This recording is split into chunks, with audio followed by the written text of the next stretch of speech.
नमस्कार, स्वागत है आप सबका हेल्थ ओपीडी के ब्रॉडकास्ट में और ख़ास बात ये कि आज का जो हमारा टॉपिक है वो सुनने में तो बहुत सिंपल लगता है, बहुत साधारण लगता है लेकिन बहुत ही इम्पोर्टेंट है, बहुत ही अहम है।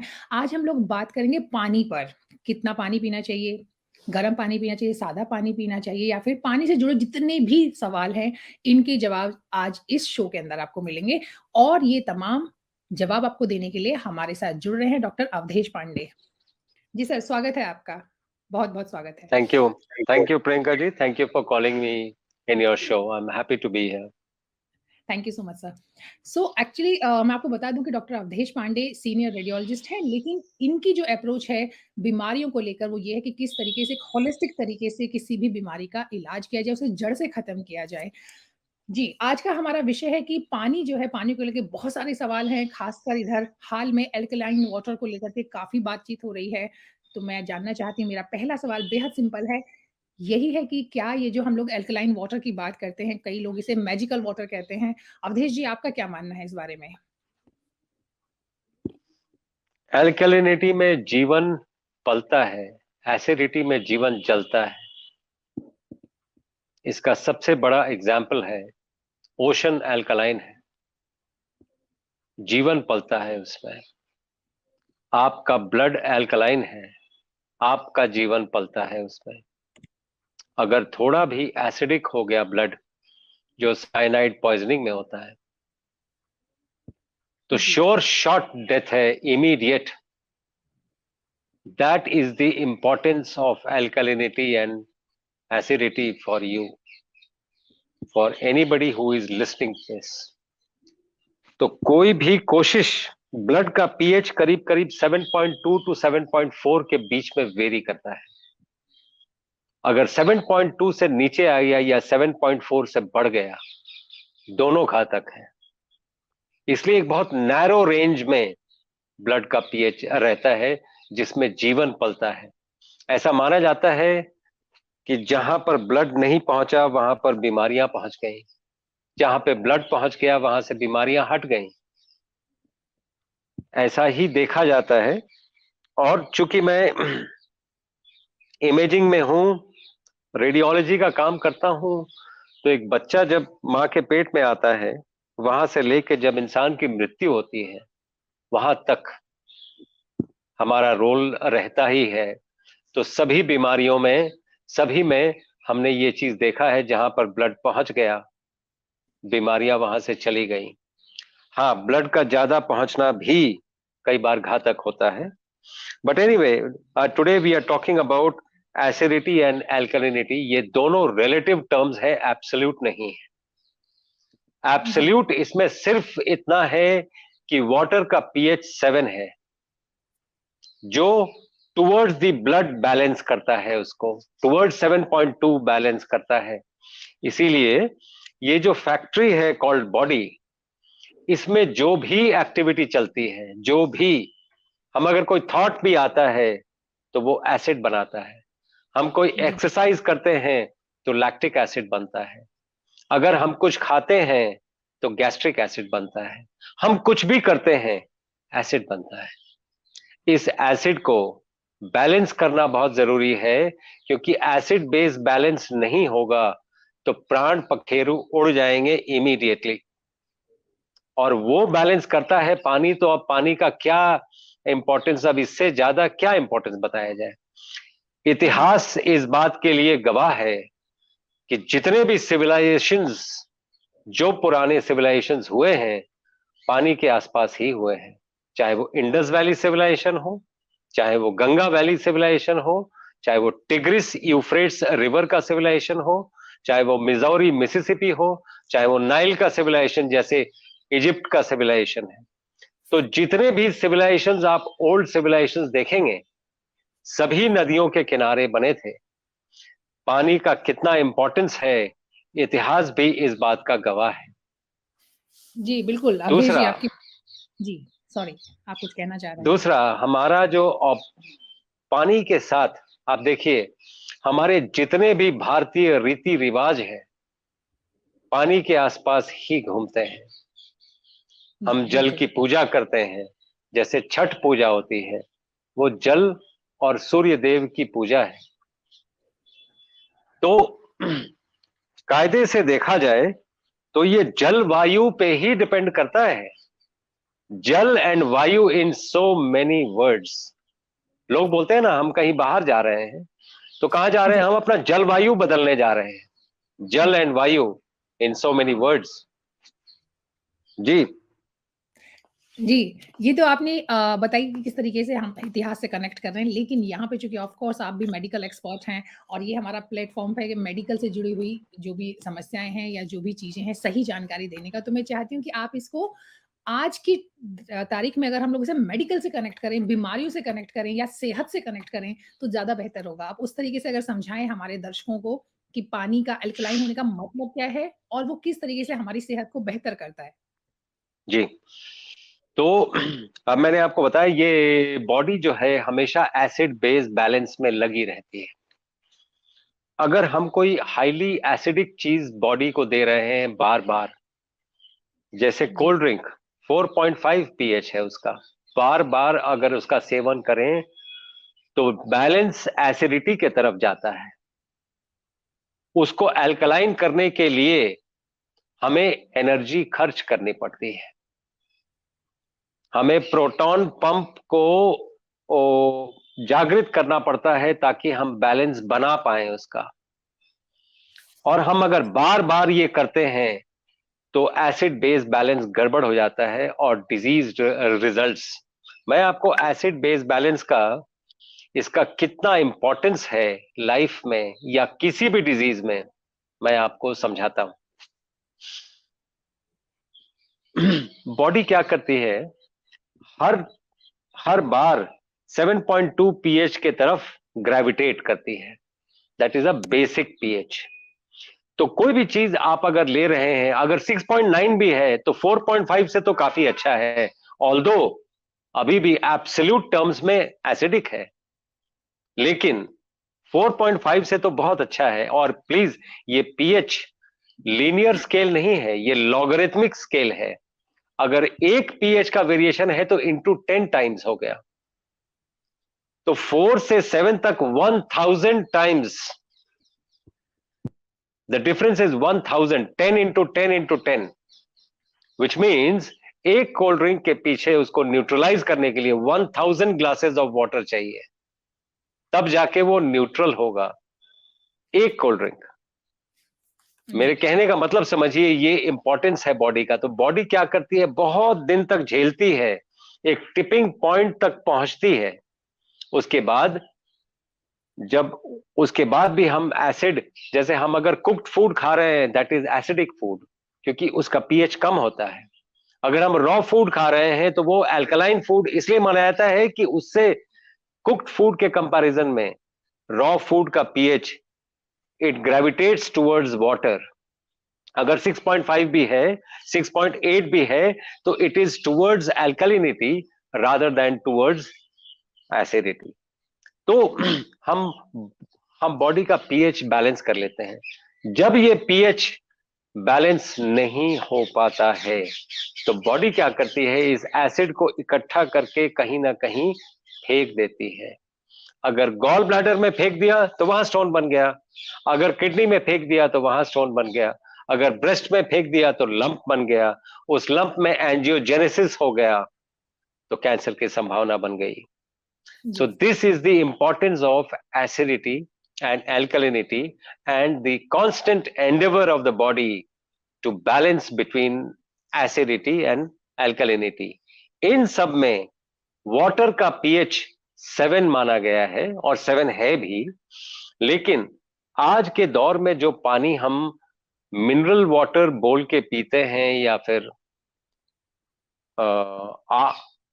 आरओ का पानी पीते हैं, आरओ का मतलब है डीमिनरलाइज्ड वाटर, जिस वाटर में से सारे मिनरल्स निकाल दिए गए हैं, और फिर भी हम मिनरल वाटर बोल के पीते हैं उसको। और वो लाइव, नॉर्मली आप देखें, हम कभी भी इतना ज्यादा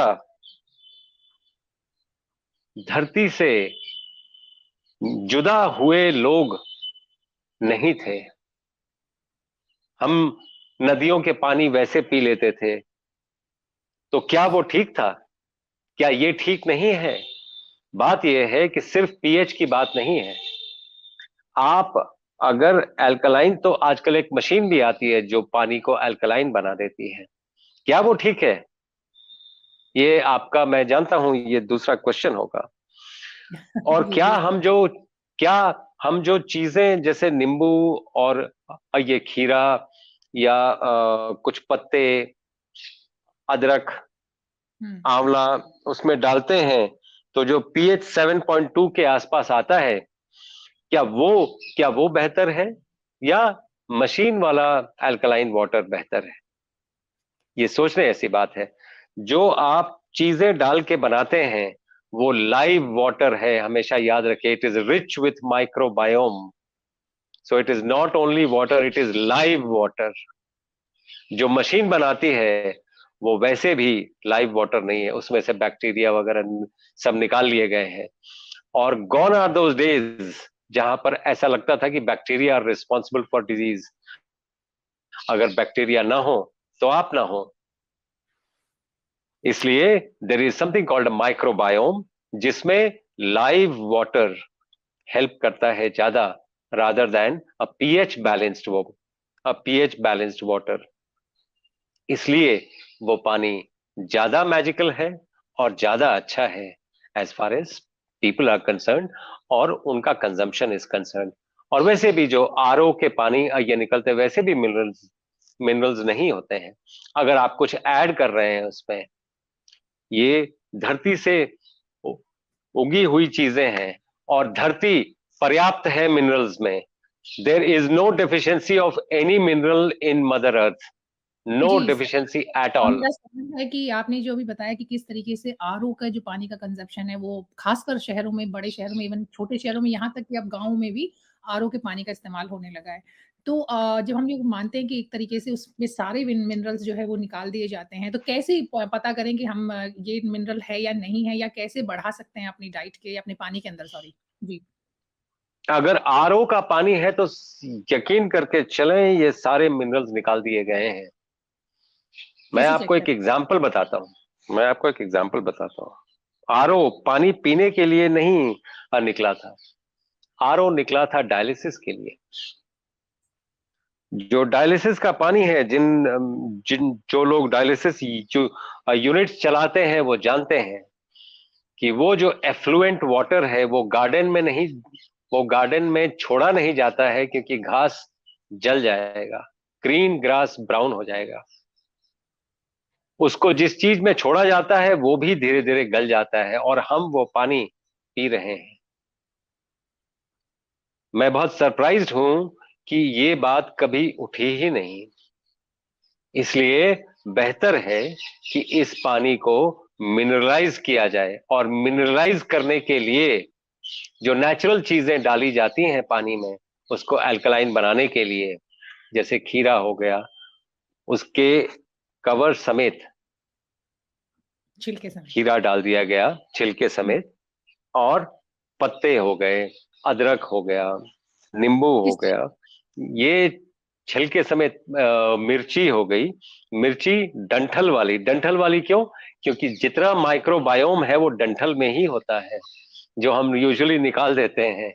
तो हुँ। it is a live water and microbiome rich water with all minerals that you can imagine, because ये जो चीजें आपने डाली हैं ये डायरेक्टली अर्थ से आई हैं, and this is rich in all kinds of minerals जो नॉर्मली निकल गई हैं। So it's a good idea कि पानी को पहले आरओ से साफ किया जाए, उसके बाद ये मिनरल्स ऐड किए जाएं इन चीजों के मार्फत, और फिर कंज्यूम किया जाए। तो that is mineral water, and that is rich in microbiome, so it is live water also, और ज्यादातर बीमारियों में बहुत कारगर होगा। आपको एक एग्जाम्पल बताता हूं।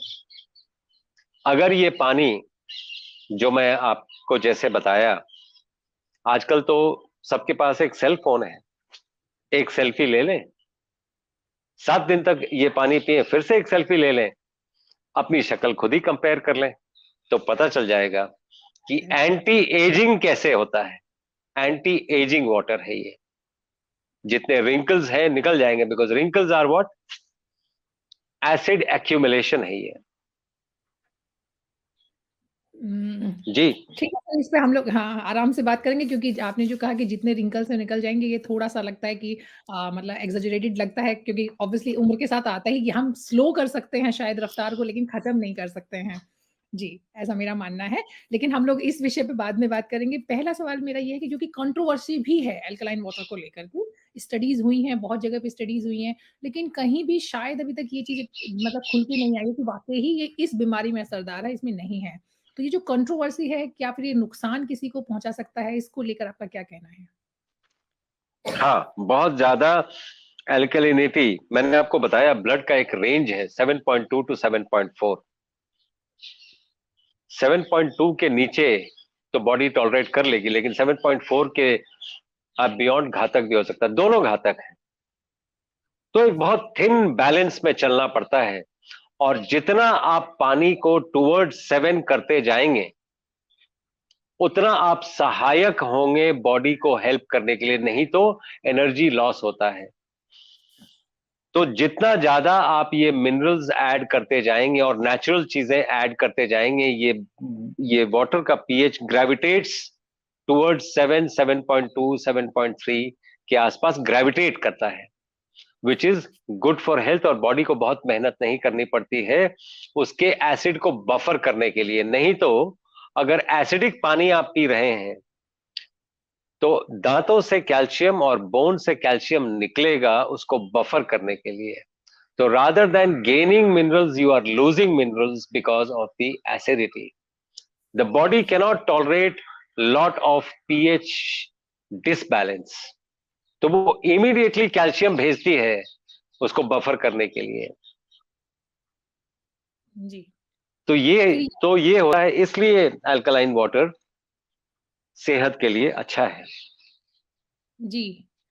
लेकिन यहाँ पर भी फिर वही सवाल आता है कि हम लोग ये मेजर कैसे कर सकते हैं कि अल्कलाइन वाटर कितना पीना है? क्या पूरा दिन भर जितना हमें पानी कंज्यूम कर रहा है वो अल्कलाइन वाटर ही होना चाहिए, या फिर हम रात में तैयार करें और सुबह उठकर जिस सबसे पहले पानी पीते हैं वो अल्कलाइन होना चाहिए?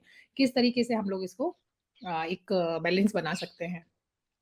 इट्स अ गुड आइडिया कि आप अल्कलाइन वाटर, वैसे जो जो मैंने आपको बताया लाइव वाटर, वो आप बना लें, और पूरे दिन में आप जो भी पानी कंज्यूम कर रहे हैं, अगर 1/5 अल्कलाइन वाटर हो, जैसे हम बनाएं, तो चीजें ठीक ठीक चलेंगी, ठीक चलती रहेंगी। ऐसा मेरा ऑब्जर्वेशन है। We are trying to do studies to actually prove this जो मैंने आपको बताया है, लेकिन अभी तक scientifically we have not yet proven it. जी। Avadhesh ji, doctor Avadhesh ji, alkaline water पे काफ़ी बात हुई है, और जिस तरह से आप बता रहे हैं, इससे लग रहा है कि किस तरीके से एसिडिटी जो होती है, सॉरी माफ़ कीजिएगा, जिस तरह एसिडिटी किस तरीके से हमारी बॉडी को डैमेज करता है, ये चीज़ हमारी समझ में आ गई। लेकिन अब हम लोग बात करेंगे, क्योंकि पानी अपने आप में लाइफ़लाइन है और पानी का कोई सब्स्टिट्यूट नहीं हो सकता। तो पानी, अगर हम सिंपल साधारण पानी की बात करें, उसे लेकर भी बड़े सारे सवाल हैं, बड़े सारे कन्फ्यूज़न है लोगों के मन में। तो पहला तो ये कि अगर हम लोग कहें कि किसको कितना पानी पीना चाहिए दिन में, क्या इसका कोई फॉर्मूला है? फॉर्मूला ये एक फॉर्मूला बनाया जा सकता है, that 1 litre for every 15 kg weight. अगर ये फॉर्मूला रखा जाए, तो जैसे कोई 60 किलो का है, तो 4 लीटर पानी ऑन एन एवरेज ठीक पानी ठीक पानी माना जाएगा। तो 1 लीटर पर 15 kg बॉडी वेट एक ठीक फॉर्मूला है, जो डुएबल भी है और चीजें बैलेंस में चलती रहेंगी।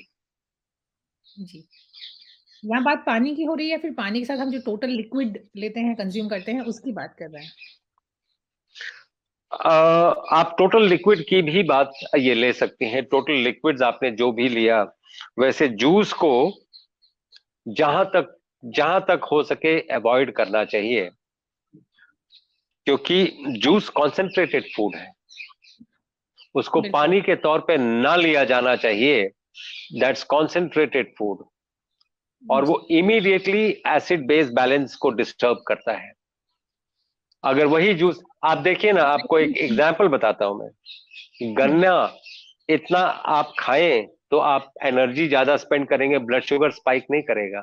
लेकिन आप अगर गन्ने का जूस पी लें, दैट इज प्रोसेस्ड फूड। तो कोई जी, भी जूस इज प्रोसेस्ड फूड, उसको प्रोसेस्ड फूड कैटेगरी में ही रखना चाहिए, पानी की कैटेगरी में नहीं रखना चाहिए। जी। जी। चाय को भी इस कैटेगरी में नहीं रखेंगे, चाय के लिए तो उल्टा माना जाता है कि अगर आप 1 कप चाय पी रहे हैं, तो आपको कम से कम डबल उसका पानी पीना चाहिए, तब जाके उसका बैलेंस होगा। जी। अब दूसरा सवाल ये है अवधेश जी संभवतः जी, मुझे लगता है आप बीच-बीच में कहीं और बिज़ी हो जाते हैं, तो मैं फिर आपका ध्यान यहाँ पर लेकर आती हूँ। वैसे नहीं, बहुत ही मैं जी। आपके यहाँ से जो चिड़ियों की आवाज़ आ रही है, बहुत ही अच्छा लग रहा है उसको सुनना। जी। अम, पानी की हम लोगों ने बात की कि पानी कितना होना चाहिए और एक एवरेज एक फ़ॉर्मूला निकाल कर आपने दिया है, बताया है यहाँ पर। अब कई लोग कहते हैं कि पानी जो है साधारण सिंपल जो नॉर्मली नल का पानी आपका आता है वो पीना चाहिए। गर्मियों में बात करते हैं तो लोग मटके के पानी की बात करते हैं कि फ्रिज का नहीं मटके का पानी पीना चाहिए। कई लोग कहते हैं कि गुनगुना पानी पीना चाहिए, लोग चाइना का उदाहरण देते हैं, बाकी चीज़ें बात करते हैं। अब मेरा बिल्कुल यही सवाल है कि पानी जो है साधारण सिंपल वो पीना चाहिए या फिर उसे हल्का गुनगुना करके पीना चाहिए? और कई लोग तेज़ गर्म पानी भी पीना प्रेफ़र करते हैं, खासकर सर्दियों में। गर्म पानी इज एनर्जाइज्ड वाटर। उसमें जैसे फिजिक्स का फंडा है, energy can never be created nor destroyed. तो अगर आपने पानी गर्म कर लिया तो आपने उसको एनर्जाइज कर लिया। So you are getting energy by just having hot water. अगर आपने ठंडा पानी पी लिया, बॉडी का टेम्परेचर 37 डिग्री सेंटीग्रेड है, अगर पानी 15 डिग्री का है तो बॉडी से हीट निकलता है उसको नॉर्मल बॉडी टेम्परेचर में लाने के लिए। So you are losing energy by having cold water. इसलिए कोशिश ये करनी चाहिए कि गुनगुना से थोड़ा सा ज्यादा वार्म पानी पिया जाए, ताकि आपको एनर्जी भी मिलता रहे और पानी के जो बेनिफिट्स हैं वो भी साथ साथ आते रहें। जी। पानी से जुड़ा एक बहुत बड़ी मतलब कन्फ्यूज़न कह सकते हैं या फिर इसके बारे में अभी कुछ भी क्लियर नहीं है कि अक्सर लोग कहते हैं कि पानी को जो है खड़े होकर नहीं पीना चाहिए, बैठकर पीना चाहिए। तो ये एक्चुअल में मतलब असलियत में ऐसा कुछ है या फिर एक मिथ है ये? नहीं, बिल्कुल सही है। और ये पॉस्चरल मेडिसिन में आता है ये। आपका पॉस्चर आपकी पूरी लाइफस्टाइल और पूरी बीमारियों को डिफाइन भी करता है। अगर आपने जी, खड़े होके पानी पिया तो पानी का एक अपना वेट है और फोर्स है। ये फोर्स करेगा चीजों को सैग डाउन करने के लिए। अगर कोई उसके साथ साथ अगर कपल्ड है ओबेसिटी, तो हर्निया वगैरह के चांसेस बन जाते हैं उसमें। अगर आदमी बैठ के पिए तो ग्रेविटी को एनल कर देता है। तो कम से कम जो ग्रेविटी से होने वाले जो डैमेजेस हैं, क्योंकि आप वेट डाल रहे हैं अंदर में, और उस वेट को कहीं ना कहीं तो वो वेट निकलेगा according to the laws of physics. आप अगर देखें तो इसलिए बेहतर है कि पानी जमीन पे बैठ के ही पीना चाहिए, चेयर पे भी नहीं। बिकॉज चेयर में तो आपने कन्वीनियंस से कर लिया, ये आपका कन्वीनियंस है। दूसरा ये है कि जब आप जमीन पे बैठते हैं, वो जो इंडियन स्क्वाटिंग स्टाइल में और उसमें पानी पीते हैं, वो सबसे अच्छा तरीका माना जाता है पानी पीने का। क्योंकि ग्रेविटी जो डैमेज कर सकती थी वो आपने एनल कर दिया वैसे। तो इसलिए हमेशा ये कहा जाता है कि बैठ के पानी पीना चाहिए, वो भी जमीन पे बैठ के। जी। आज की तारीख में तो ज़्यादातर लोगों ने ज़मीन पे बैठना बंद ही कर दिया है, तो ये थोड़ा-सा मुश्किल लग रहा है सुनने में। लेकिन मैं मुझे लगता है कि चलिए एटलीस्ट खड़े होकर के पीने की जो नुकसान हो सकते हैं, वो तो आपने हमें यहाँ बताए। ये चीज़ एक एक और चीज़ मैं जानना चाहती थी कि ये बात सिर्फ़ पानी की हो रही है कि बैठ के पीना चाहिए या फिर कोई भी चीज़ हम कंज़्यूम करते हैं, कोई खाना या पीने की दूसरी चीज़ें, तो उनको भी ज़मीन पर बैठकर या फिर कुर्सी पर बैठकर, टेबल पर बैठकर जैसे भी लोग करते हैं, वैसे इस्तेमाल करना चाहिए? देखिए, ये वेस्टर्नाइजेशन जो है, धीरे धीरे हर कुछ ग्रेविटेट कर रहा है टुवर्ड्स भारतीयता। भारत के लोग कभी भी जमीन पे ही बैठ के खाना खाते थे और वही बहुत अच्छा तरीका है। वो आपके जितने मसल्स हैं उसका एक एक्सरसाइज भी है। आपने सुना होगा ज्यादातर लोगों को आजकल after the age of 50 prostate का प्रॉब्लम हो जाता है। प्रोस्टेट का प्रॉब्लम इसलिए होता है कि हमने जमीन पर बैठना छोड़ दिया है। हम आजकल वेस्टर्न कमोड्स यूज करते हैं, जो हम पहले कम से कम स्क्वाटिंग पोजीशन में बैठ जाते थे। हम आजकल वेस्टर्न कमोड्स यूज करते हैं, जिसके चलते प्रोस्टेट का मसाज नहीं होता है, वहां पर ब्लड सप्लाई नहीं आती है। ओवरीज में पीसीओडीज क्यों इतने बढ़ गए हैं? क्योंकि हमने पोछा लगाना जमीन पे बैठ के बंद कर दिया है। हम खड़े होके ये करते हैं। ये सभी पॉस्चरल मेडिसिन के पार्ट्स हैं, मैं आपको बताऊं। जी, दिलचस्प है ये विषय भी। संभवतः कभी फिर किसी सेशन में इस पे बात होगी। जी, आपने अब एक और चीज़ है जो जैसे हम लोगों ने कहा कि खड़े होकर के पानी नहीं पीना चाहिए, इससे ही जुड़ा हुआ दूसरा एक और फैक्ट कह सकते हैं, या अगेन मैं आपसे ही जानना चाहूँगी कि फैक्ट है कि मिथ है। मुँह से लोग अक्सर ऐसे मुँह पर उठाकर बॉटल से पानी पीते हैं, आजकल चलन है, गाड़ी चलाते हुए, दौड़ते हुए। तो इसको भी कहा जाता है कि अक्सर आप ऐसे ऊपर करके पानी पिएँगे तो ये सही नहीं है, प्रॉपर ग्लास में या जो भी बर्तन, अगर इवन आप बॉटल भी इस्तेमाल करते हैं, तो उसे भी आप मुँह लगा कर के पानी पिएँ। तो ऐसा कोई साइंटिफिक रीज़न है इसके पीछे? साइंटिफिक रीजन ये है कि आप कोई भी चीज जो पेट के अंदर जा रहा है, अगर सलाइवा से मिक्स होके जाता है तो वो जी, अल्कलाइन हो जाता है, नहीं तो वो एसिडिक रह जाता है। आपने देखा होगा नींबू का पीएच 3.8 या 4 के आसपास है, लेकिन जब एसिडिटी होती है तो इनो जो आप लेती हैं उसमें नींबू है, तो वो क्या एसिडिटी बढ़ा रहा है कि कम कर रहा है? ये सोचने जैसी बात है। तो होता क्या है कि नींबू जैसे टाइलिन से मिक्स करता है वो अल्कलाइन हो जाता है। So it acts as an antacid. पानी के साथ भी यही है, जितना ज्यादा सलाइवा से मिक्स करेगा उतना वो अल्कलाइन होता जाएगा। बॉडी के पास अपने तरीके हैं अल्कलाइन करने के, इसलिए जल्दी में पानी पीना या ऐसे गट से पानी पी जाना ये सही नहीं होता है। जी। बात पानी की हो रही है, तो सिंपल सा एक बहुत बहुत लोग इस बारे में बात करते हैं या पूछना चाहते हैं कि खाने के साथ अक्सर बहुत सारे लोगों मैंने देखा है कि वो खाने के साथ पानी पीते हैं, जिसे कि सही नहीं माना जाता डाइट के हिसाब से। और अगर हम लोग बात करें कि कितनी देर पहले और कितनी देर बाद खाने के पानी का कंज़म्पशन होना चाहिए, तो मोटा-मोटा आई थिंक मुझे लगता है आधे घंटे की बात होती है, लेकिन बेहतर है कि आप इस पे और विस्तार से जानकारी दे सकते हैं। अगर पानी पीना बहुत ये जरूरी है खाने के बाद, तो बिल्कुल खौलता हुआ पानी हो, चाय की तरह, वो अच्छा है। नहीं जी, तो आधा घंटा वेट करना अच्छा है। जी। और अगर पहले भी शायद आधे घंटे का अंतर रखा जाए तो बेहतर है, वरना ये तो आई थिंक बहुत सिंपल है, बहुत सारे लोगों को जानकारी है, लेकिन फिर भी मैंने खुद से देखा है कि बहुत लोग खाने के साथ पानी ज़रूर लेते हैं। तो शायद जो कि डाइजेशन के लिए सही नहीं है। जी। बात पानी की हो रही है तो ये सवाल भी ज़रूर मन में आएगा कि ज़्यादा पानी पीने के भी नुकसान हो सकते हैं क्या? वेल ज्यादा हवा लेने के भी नुकसान होते हैं, क्योंकि हवा में ऑक्सीजन है जो बर्न कर देता है। ऑक्सीजन फेवर्स कंबशन, इसीलिए जो हम एंटीऑक्सीडेंट्स ये लेते हैं, जो एक्सेस ऑक्सीजन है उसको ये निकाल देते हैं। पानी के साथ भी ऐसा ही है। बहुत ज्यादा एक्सेस वाटर यूजुअली सेल्स को डायलेट भी कर देता है और डाइल्यूट भी कर देता है, उसके सल्यूट्स को निकाल भी सकता है।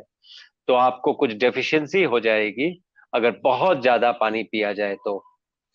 बहुत ज़्यादा का कोई पैरामीटर हो सकता है क्या? बहुत ज़्यादा किसको मानेंगे हम? वेल वेल एक एवरेज इंडियन के लिए 12 लीटर पानी से ज्यादा जी, ज्यादा पानी माना जाएगा। नहीं तो जी। 10 से 12 लीटर पीने लायक है और पिया जा सकता है। जी। मतलब वो एक्सेस की तरफ हो गया, बट फिर भी 4 to 5 लीटर तो जरूर पीना चाहिए। जी, जी, बिल्कुल, बिल्कुल। किससे कम पानी पीना चाहिए? किडनी की बीमारी के जो मरीज़ हैं, उनके बारे में तो सब लोग जानते हैं। उसके अलावा और भी कुछ लोग हैं कि जिनको कि पानी का कंज़म्पशन कम करना चाहिए और क्यों? वेल जो रीनल फेलियर के पेशेंट्स हैं उनको पानी थोड़ा सा मना किया जाता है, क्योंकि किडनी ठीक से काम नहीं कर रही है। जो वाटर मेटाबॉलिज्म में उसका वाटर इनटेक अगर ज्यादा है तो वो इडीमा कॉज कर सकती है, क्योंकि बॉडी निकाल नहीं पा रही है। जिनका किडनी फंक्शन ठीक है वो पानी ठीक ठाक कंज्यूम कर सकते हैं, and body has the capacity to take out. अगर नहीं भी है, शुरू शुरू में नहीं भी होता है, तो बॉडी कैपेसिटी डेवलप कर लेती है। जी। अवधेश जी, जितने सवाल थे जो मुझे लगा कि पानी से जुड़े हो सकते हैं किसी भी आम आदमी के मन में, और वो सारे सवाल मैंने आपसे उनके जवाब जानने की कोशिश की है। आपने सबका जवाब भी दिया है। फिर भी अगर पानी से जुड़ी कोई अहम जानकारी यहाँ पर रह गई है, जो मिस हो गई है, तो मैं चाहूँगी कि वो भी आप ज़रूर बताएँ और आज के हमारे सेशन का टेक होम मैसेज ज़रूर शेयर करें। मैं एक बात बोलना चाहूंगा कि जो जो पहले पॉन्ड्स, हर गांव में, हर छोटे शहर में एक पॉन्ड होता था। पॉन्ड को लोग यूज करते थे नहाने के पर्पस के लिए, कम्युनिटी बेदिंग के लिए। वो पॉन्ड का महत्व इसलिए था कि उसके अंदर ऑर्गेनिजम्स होते थे। मैंने आपको ये बताया, जल में जीवन पलता है। जी। वो जल जैसे ही आप लेंगे किसी भी फॉर्म में, अगर स्किन से भी एब्जॉर्ब हुआ तो स्किन भी शाइन करने लगता है। नहीं तो नॉर्मल वाटर, उस पानी को हमने गंदा समझना शुरू कर दिया है, जिससे बहुत सी प्रॉब्लम्स हमारी आने लगी हैं। जो जो मैं देख रहा हूं, जैसे घड़े के पानी को हम ठीक नहीं मानते हैं। आप यकीन करके चलिए, वो अर्थ उस पानी में लगा हुआ है। तो जितने भी डीमिनरलाइज्ड वाटर है, आपने मिनरल वापस ऐड कर दिया, क्योंकि घड़े में रखा हुआ है और अर्थ में सभी मिनरल्स हैं, तो जी, वो बट आप मिनरल रिच वाटर हो जाता है। हाँ, मेरा सवाल है कि क्योंकि आजकल तो जब घड़ा भी जो तैयार होता है, वो किस तरीके से पकता है और वो कई ऊपर से पेंट भी कर दिया जाता है, कई सारी चीज़ें की जाती हैं उसकी ब्यूटिफिकेशन के लिए। तो वहाँ पे उसमें कितने मिनरल एक्चुअल में बचते हैं और कितने उसमें पानी में ट्रांसफर होते हैं? नहीं, वो पेंट बाहर से किया जाता है, अंदर से नहीं। जी, अंदर नहीं से पेंट यूजुअली ये लगाया घड़े जाता में पानी ही होता है, उसमें मिट्टी ही होती है। मतलब अंदर से यूजुअली, मैंने तो अभी तक हाँ, ये से तो जब संभव मतलब नहीं कहता, लेकिन जैसे पानी ये भी कहा जाता है ना घड़े के बारे में कि 1 सीज़न के बाद खराब हो जाता है, इसलिए खराब हो जाता है कि उसके जो पोर्स हैं वो बंद हो जाते हैं। बहुत सारी बातें की जाती हैं घड़े के बारे में भी।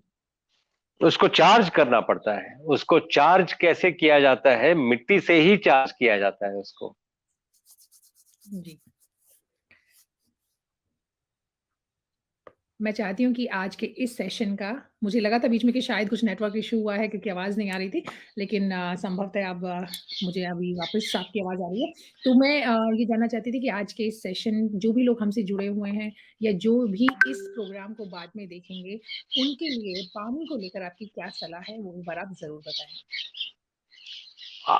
आरओ से पानी को साफ साफ ये जरूर कर लें, लेकिन निकालते ही घड़े में डाल दें, ताकि वो फिर से मिनरलाइज हो सके और आप सच में मिनरल वाटर पिए।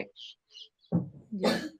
बहुत अच्छा, बहुत सिंपल तरीके से आपने, लेकिन एक बहुत अच्छा, बहुत ही बढ़िया मैसेज दिया है। डॉक्टर अवधेश, आपका बहुत-बहुत शुक्रिया हमारे साथ जुड़ने के लिए और पानी से जुड़े जितने भी सवाल हो सकते हैं, उन सबका जवाब देने के लिए। Thank you so much. Thank you Priyanka ji, thank you. Thank you. BP, sugar, fatty liver जैसी बीमारियों को करे रिवर्स बिना किसी दवा के। अब आप भी बिना किसी दवा के अपनी बीमारी को ठीक कर सकते हैं। खान-पान में बदलाव करके आप किसी भी बीमारी से आराम पा सकते हैं। आज ही स्क्रीन पर दिखाई दे रहे नंबर पर कॉल करें और वीडियो कंसल्टेशन के जरिए हमारे डॉक्टर से अपनी बीमारी के अनुसार डाइट प्लान प्राप्त करें।